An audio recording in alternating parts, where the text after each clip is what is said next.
Dobrý den, naším dalším hostem našich hovorů je lékař, který dokazuje, že i absolvent gymnázia Botická může dojít až na vrchol české neurologie. Naším hostem je pan profesor Jan Roth. Dobrý den. Dobrý den a děkuji za pozvání. Jak teď vnímáte opět gymnázium, když sem přijdete také po delší době, jak to na vás tady působí? Já jsem tu byl asi před 10 lety naposledy vevnitř a teď jsem si uvědomil, protože sedíme v ředitelně, že já za svý docházky 4 let jsem v životě v této místnosti nebyl, což mi trošku znechutilo, protože jsem si tak ujasnil, že jsem byl asi nudnej slušňák a že jsem měl víc revoltovat. Ale je to zvláštní pocit sem přijít. Mně nedávno bylo 65 let a tady se konfrontuju s těma 18 a šlo se mi špatně do schodů, protože mi bolí kolena, tak je to zvláštní pocit. Jo. Jsem se zrovna chtěl zeptat, vy už jste trošku naznačil, rebelium v rámci studia teda u vás nebylo tak na střední škole úplně. Já když jsem přišel na gymnázium, tak jsme tady vytvořili takovou skupinku přátel ve třídě a začali jsme hodně chodit s 2 nejbližšíma přátelema na koncerty Vlasty Třešňáka, Jaroslava Hudky, Vladimíra Merty a to byla pro mě velmi jako silná věc. To ovlivnilo můj život, hudba a knihy a svobodný prostředí. To je velmi zvláštní, protože já vím, že tady byla ředitelkou taková maličká, drobná osůbka, myslím, že se jmenovala paní Nováková, a říkalo se o ní, že je velká komunistka, ale já v tom roce 76 až 80 jsem měl pocit svobody. A je to paradoxní, protože byla Charta 77, ti naši idolové byli mučení, Vlasta Třešňák, vyhozený z republiky, museli emigrovat a tak dále. A ten závěr toho gymnázia už byl velmi jako oktrojovaný, ale moje svobodné léta jsou spojený s gymnáziem. Ta vysoká škola, to už bylo velký tlak, velký násilí a velká snaha uhájit aspoň zbytky nějaký nezávislé osobnosti. A to jsem si myslel, že jdu na medicínu, která tím není moc ovlivněná, ale to jsem se spletl. Tam to bylo komunisticky dost chvílema tvrdý. Já se ještě, jak jste zmínil paní ředitelku, tak jsem ještě se chtěl vrátit k tomu Gimplu, jestli třeba vzpomínáte nějakou osobnost, která třeba vás právě během toho studia, ať už třeba i ze spolužáků nebo z kantorů, nevím, jako říct, formulovala, ale jestli prostě jste k někomu zhlížel nebo inspiroval vás někdo na střední škole? Přemýšlím, my jsme měli třídní profesorku, ne třídní učitelku, paní profesorku Šrimplovou, která učila takové biologie, zeměpis a tyhle věci. A já jsem ji měl docela rád, ale cítil jsem ten její strach, všudy přítomný strach z toho, že se stane nějaký malér, že něco řekneme, že někde něco uděláme. A asi nejvíc ve mně zanechala stopu paní profesorka Benešová, která učila češtinu a myslím, že jenom češtinu, už si nevzpomínám. Ta byla trochu jiná. Ta byla trošku jako vybočovala i chováním z davu a ta nám v hodinách vykládala i o jiné literatuře než té oficiální schválené a to byl člověk, který uměl být strašně protivnej a nepříjemnej, ale zároveň přinášela něco jako navíc. A ta mi zůstala v hlavě doteďka a tu jsem měl rád, i když musím říct, že to s ní bylo těžký někdy. Naše gymnázium nebo gymnázium Botická je přírodovědné gymnázium a hodně absolventů směřuje na medicínu. To už bylo za mé doby. Chtěl jsem se právě zeptat, jestli teda už jste byl rozhodlej když jste šel na GIBOT, že budete na medicínu, anebo vás ještě? Já jsem tohle nějak neřešil. Já jsem byl strašně rád, že jsem se na gymnázium dostal, protože moji rodiče nebyli zapsáni dobře. Byli oba dva vyhození komunisté, vyškrtnutí komunisté z 68. Takže to byl určitý úspěch, že jsem se dostal na gymnázium a já jsem si užíval té svobody a moc jsem nepřemýšlel o tom, co bych chtěl dělat. Moji oba rodiče byli lékaři a otec byl taky neurolog, dělal bankový výzkum. A já jsem úplně nevěděl, co bych chtěl dělat. Já, když to teď zpětně vidím, tak kdybych vyrůstal v jiné společnosti, tak bych možná šel studovat psychologii nebo literaturu nebo něco takového. A já jsem nikdy neměl takovou v dětství tu touhu zachraňovat lidi, zachraňovat svět. To ve mně nebylo. Ale postupně jsem si uvědomil, že medicína je něco, co mi dá velký výběr v tom, co budu jednou dělat. Je to a priori zajímavý, je to a priori smysluplný a důvěřoval jsem tomu, že si tam najdu nějak tu cestu. Takže vlastně v tom třeťáku už mě bylo jasné, že tohle je jako jediná moje skutečná volba. No, zmínil jste svého otce, což v kruzích neurologů je význačné jméno, dá se říct, jako celoevropsky, celosvětově. Už teda, když jste ho měl doma, nebo když jste se bavili, tak probírali jste třeba medicínu u stolu, u večeře, nebo neurologii konkrétně třeba? Určitě o tom otec vyprávěl, určitě jsem to poslouchal, ale já vlastně, můj otec byl pro mě velmi důležitá figura. Otec byl velmi laskavý, vlídný člověk, který se vymykal běžnému lidstvu v mém pohledu. A já jsem ho velmi miloval a bohužel zemřel příliš brzo, bylo mu 70 a nedožil se o 10 dní sametové revoluce.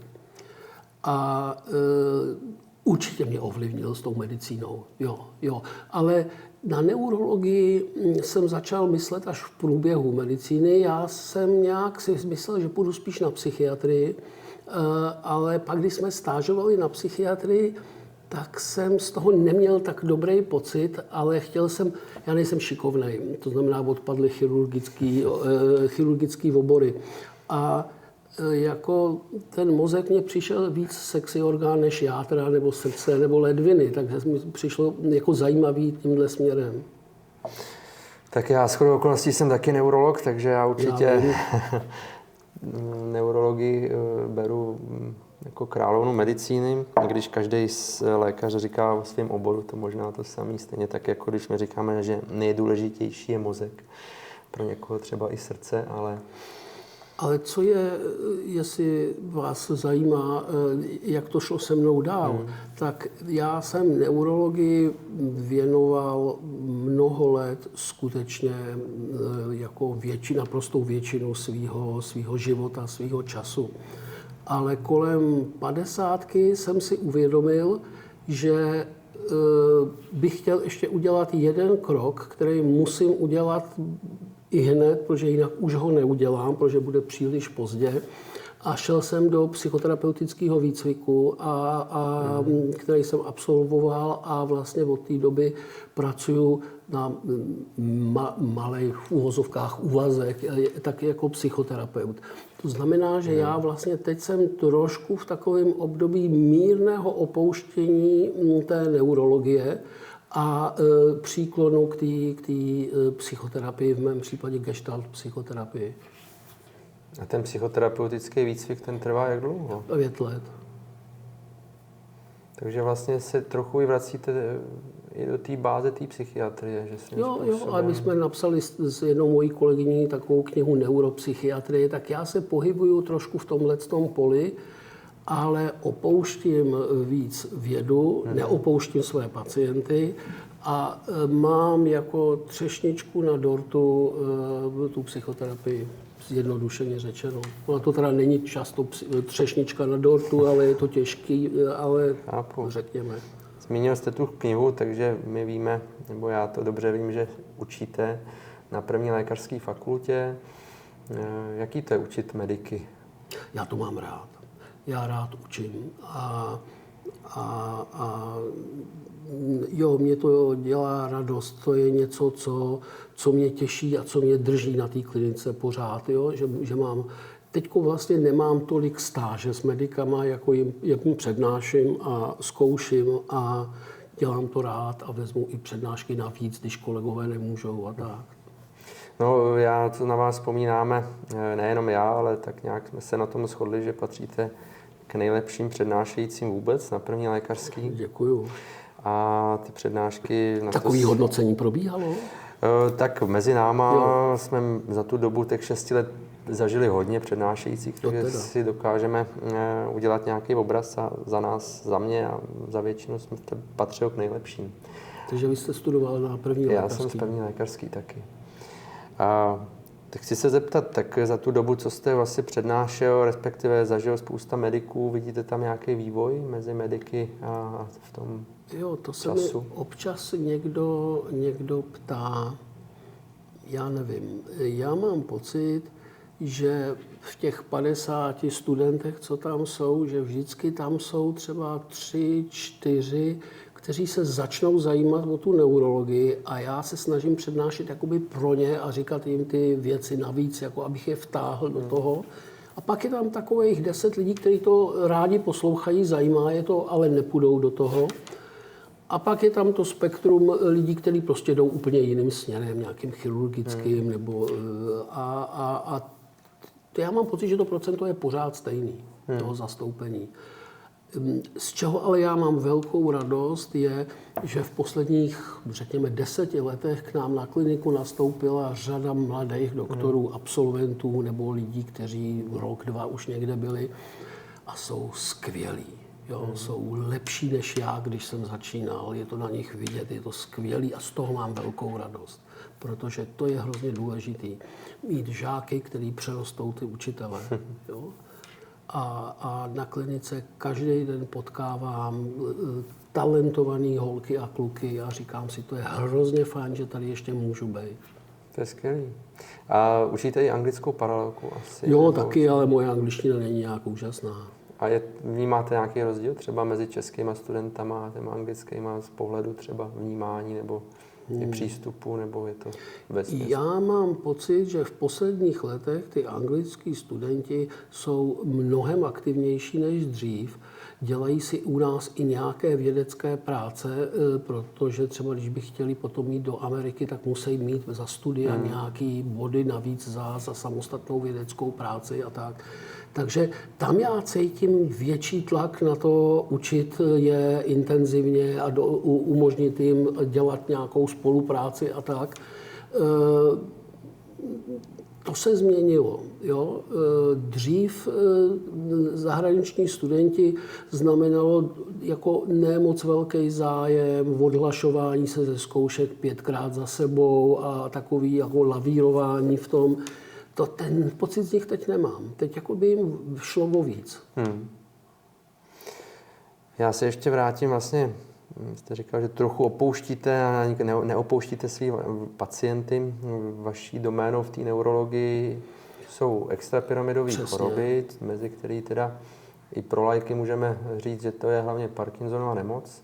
A různý druhy třesu, různý druhy mimovolních pohybů, tyky a je tam hodně obsaženo té psychiatrie, protože ten extrapyramidový systém, ty bazální ganglia, ty mají co mluvit jak do hybnosti, tak do psychiky a takže to je taková kombinace a říkáme tomu vlastně neuropsychiatrické choroby. Jak je to s léčbou těchto chorob? To, když byste se mi zeptal na Huntingtonovu nemoc, tak to je velmi smutné téma, kde ale začíná trošku svítat na základě té genetické léčby toho gene silencing, to umlčení toho mutovaného genu, aby nevyráběl ten protein, který ubližuje, velmi zjednodušeně řečeno. A to se zdá, že už jedou klinické fáze 2 a já pevně doufám, že ještě než odejdu definitivně nejdřív do důchodu a potom do věčných lovišť, že bych chtěl sejmout to prokletí z té rodiny, dát jim léčbu, která je skutečně léčba modifikující ten vývoj, zpomalující nebo zastavující nebo dokonce léčící. Kdybyste se mi zeptal na Parkinsonovu nemoc, tak tam je za mojí éru od nástupu na kliniku v roce 86, pak jsem byl rok na vojně a od roku 87, tak tam se toho událo hodně. Hluboká mozková stimulace, pumpové systémy a tak. Jo, tam cítím, že pomáhám těm pacientům mnohem víc, než jsem mohl pomáhat v těch 80. letech. Když byste se mi ale zeptal na skupinku onemocnění, kterým se říká atypické parkinsonské syndromy, to jsou neurodegenerativní choroby, které se nějakým způsobem podobají Parkinsonovi, ale mají jiný původ, aspoň z části jiný původ, mají bohužel jinou prognózu a na tom se za celou moji kariéru nezměnilo ani ně. Ještě v rámci té Huntingtonovy choroby je taková specifická věc, že vlastně je to autozomálně dominantní choroba, to znamená, že se zjišťuje i do příbuznosti eventuálně, Jasně. jestli tam není 50% šance, že by mohlo to postihnout i příbuzný. Tam to je docela i trošku etický To je problém. velký, ano, samozřejmě. Pokud diagnostikujete člověka s Huntingtonovou nemocí, tak máte 3 až 4 lidi navíc, kteří jsou v riziku, jeho sourozenci a jeho potomci. A to jsou lidé v riziku, které mohou a nemusí mít tu mutaci. 50% pravděpodobnost, jak jste říkal. A ti lidé z hlediska diagnostického není problém jim provést test z krve, technicky vzato. Ale je to obrovský problém z toho důvodu, že vlastně pro mě jako pro lékaře to v současnosti nemá žádný význam to vědět, jestli ten člověk tu mutaci má nebo nemá, protože já pro něj nedokážu nic udělat. Ani preventivně, ani když v začátcích nemoci třeba po letech ho sleduji a vidím něco, tak nedokážu nic zásadního udělat. Ale pro toho člověka je to velmi významné, protože on se bude rozhodovat o manželství, o rodičovství, o hypotéce, o třeba nějakém rizikovém zaměstnání a tak dále. A tam se dostáváme do situace, že ten člověk má právo vědět svůj genetický stav, ale taky má právo ho nevědět. A nikdo nemá právo s ním manipulovat. Ani v takzvaně dobrém. Vlastně pak do toho sahá i trochu psychologie a ten lékař by měl být asi trochu psychologem. Že? Každý lékař by měl být trošku psychoterapeutem a psychologem, aby rozpoznal různé odchylky.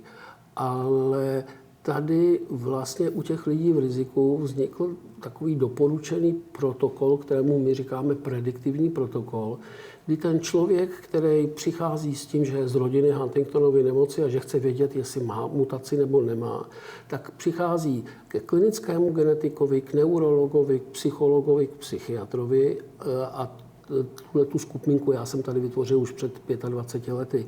Takže to jsou lidi, kteří velmi důvěrně znají tu problematiku. A každý z nás s ním probírá celou řadu věcí.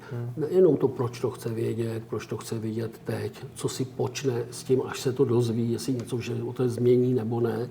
Ale my ho taky vyšetřujeme, jestli náhodou už nemá první příznaky. A my hlavně s ním mluvíme o jeho motivaci a o jeho odolnosti, o jeho schopnosti přežít ten těžký fakt těch 50%. To je strašně vysoký riziko. Jo? A doposud většina lidí vlastně se rozhodne, že ten svůj genetický stav nechce vědět. Což jako změní okamžitě, jak bude nějaká naděje reálná na léčbu. Ale teď je to takhle. Kolik je vlastně pacientů s Huntingtonovou chorobou v České republice? Asi 1200, 1300, to znamená 3 až 4krát víc lidí v riziku. A já už se v některých případech začínám starat o 3. generaci. A centrum je teda na Karláku v rámci první lékařské v Kateřinský, první lékařská nad Karlákem, ano, první lékařská fakulta. Když se ještě zůstaneme, už opustíme choroby, ale když se podíváme na mozek jako celkově, je tam ještě něco, co vás třeba překvapuje na mozku v rámci... Myslíte na mým nebo na mých pacientech? Myslím tak všeobecně v rámci vývoje mozku, jestli tam ještě něco je, co bychom mohli jít ještě víc do hloubky, než nám umožňují magnetické rezonance. A funkční magnetická rezonance, PET. A kde je ta duše, kterou žádný neurochirurg nikdy neviděl v tom mozku? Tak. Mozek je fascinující a víte, vlastně je to jedno, jak se jim zabýváte, jestli jste neurolog, jestli jste psycholog, jestli jste psychoterapeut.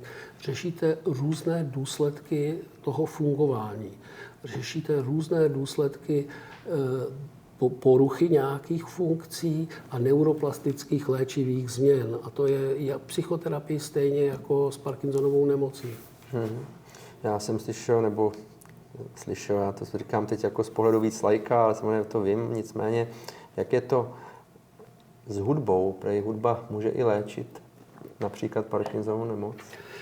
To jsou strašně zajímavé věci. V posledních letech se zjistilo, že fyzická aktivita oddaluje nástup, zpomaluje průběh různých neurodegenerativních onemocnění. Ví se, že duchovní aktivita, spiritualita taky pomáhá. Jo? Víme, že trénink mozku, kreativita pomáhá. Do toho patří i ta hudba. Jo? Tanec pomáhá. Jo? Prostě cokoliv, co dokáže udělat změny v neuroplasticitě, podpořit nějaký hojivý procesy v mozku, i nespecifickým způsobem pomáhá. Všechna aktivita se prostě počítá. Ten mozek s tím něco udělá a má schopnost se hojit sám. A můžeme začít klidně i v pozdějším věku? Jo, ale už to nemá takovej efekt, jako když se začne od mládí. To je známý. Fyzicky velmi aktivní lidi od mládí mají lepší výsledky než lidi, kteří začali cvičit, až když tou Parkinsonovou nemocí onemocní. Ale pořád je to lepší, než necvičit. On se říká, že vytrvalostně se můžou zlepšovat snad až do 75 let. Zajímavý, ale ta vytrvalost... Sprinty už ne, ale jako vytrvalost. No, sprinty to vím na vlastní kůži, že nejde. Když se zeptám na váš volný čas, jak vy relaxujete, já o vás vím, že i píšete básně. Jo, ty básně nebyla forma relaxace. Můj otec byl nemocný s depresemi a já taky a v určitém věku, asi před 10 lety, to bylo takový, že jsem musel být hospitalizovaný a v průběhu té hospitalizace jsem začal psát ty básně a to bylo velmi zvláštní. Já jsem psával básně jako adolescent, ale pak x let ne. A to přišlo jako takový vnitřní nutkání psát a mělo to vlastně autoterapeutický velký význam pro mě. A já když jsem jich napsal asi prvních 20 při té hospitalizaci, tak jsem napsal svýmu kamarádovi Jáchymovi Topolovi, tomu spisovateli, že takhle píšu a co si o tom myslí. Jestli to je jenom výpověď pro mě o té mé nemoci a o tom, jak se s tím vypořádávám, anebo jestli to je literatura, že si vůbec nejsem jistý. No a Jáchym řekl, že mi hned napsal, že to je dobrý a hned zařídil nějakou publikaci v Babylonu, v časopisu Babylon. A později můj kamarád Viktor Stojlov, šéf nakladatelství Torst, se rozhodl, že mi to vydá. Takže takhle k tomu došlo. Takže si můžeme zakoupit i vaši sbírku. Jo. Myslím, že ji ještě mají v jednom knihkupectví. Chtěl jsem se ještě, protože náš rozhovor se pomalu bude chýlit ke konci, zeptat, jestli se scházíte třeba s lidma z Gimplu a jestli vzpomínáte třeba i na těch srazech, na nějaký zajímavý historky, zasmějete se při vzpomínce. My jsme byli velmi kompaktní třída a vlastně scházíme se 2krát ročně tady někde poblíž v nějakých hospodách. A jednou za třeba 5 let máme i víkendové setkání a je nás tam od 6 do 15. My jsme byli velká třída, myslím, že jsme měli skoro 40 lidí ve třídě. A můj nejlepší přítel je z Gimplu a my spolu hodně držíme, já teď už nějaký svý spolužáky i léčím, bohužel. A často vzpomínáme a jsme byli tady, když ještě Ivan Šafařík byl ředitelem a on nás tady provedl a ukázal nám všechno a bohužel už tady není mezi náma. No, takže myslím si, že vzpomínáme na tu dobu, ale každý vzpomíná na něco jiného. Pro mě vlastně dominantní vzpomínky jsou přátelství, pocit svobody a kniha a hudba. Jo, to jsou moje vzpomínky. Lou Reed, Patti Smithová, Tom Waits, Leonard Cohen, Bob Dylan, jo, to mě formovalo, to byly moje formativní roky. Pro mě medicína nebyl moc dobrý čas. Jo, to bylo násilí a ty komouši, otravný život seřetězený, ale Gimpl nějak byl pro mě vlastně určitou oázou, ale je možný, že jsem zapomněl to špatný a zůstává jenom to hezký, takže proto o tom takhle mluvím. Tohle je docela hezká pozvánka pro deváťáky, kteří chtějí se dostat na Gimpl a trošku taková zpráva pro ty, kteří chtějí jít na medicínu zase. Tak, ale určitě... Ne, ta medicína v dobách komunismu byla jiná než teď, to je něco úplně jiného. Jako násilí, že musíte se učit dny a dny a dny a všichni ostatní, co studují jiné školy, jsou v pohodě vysmátý a vy sedíte nad těma knihama od rána do večera. Tahle forma násilí v medicíně zůstala, ale ty politické věci totálně padly. Mě docela překvapilo, že se scházíte 2krát ročně, takže... A probíráte opravdu i Gimpl, nebo už teď, někdy si vzpomeneme, jo. A je tam něco takového, co vás opravdu jako rozesměje ještě z té botický třeba? Mě rozesměje vždycky jedna vzpomínka. Tady byl školník pan Žabka, což byl taková, myslím, že se jmenoval Žabka. Možná si to pletu teďko. Ale to byl takový drobný pán, který hodně pil a který byl vtipnej taky byl jiný než to běžné lidstvo tady. A ten jednou za mnou přišel a to bylo v době, kdy začali chodit na Gimpl lidi z 8. třídy. Přišel za mnou a říkal: Honzo, víš, co ty kluci na těch hajzlech kreslej na zdi? A já jsem čekal nějaký kosočtelce, on řekl: oni tam kreslej sněhuláky. Tak to mě rozesmál. No tak to je hezký. Pane profesore, děkuji, že jste byl hostem tady hovoru a přeju vám hodně zdraví a ať se daří. Díky moc za pozvání, bylo to příjemné. Děkujeme, naším hostem byl pan profesor Jan Roth.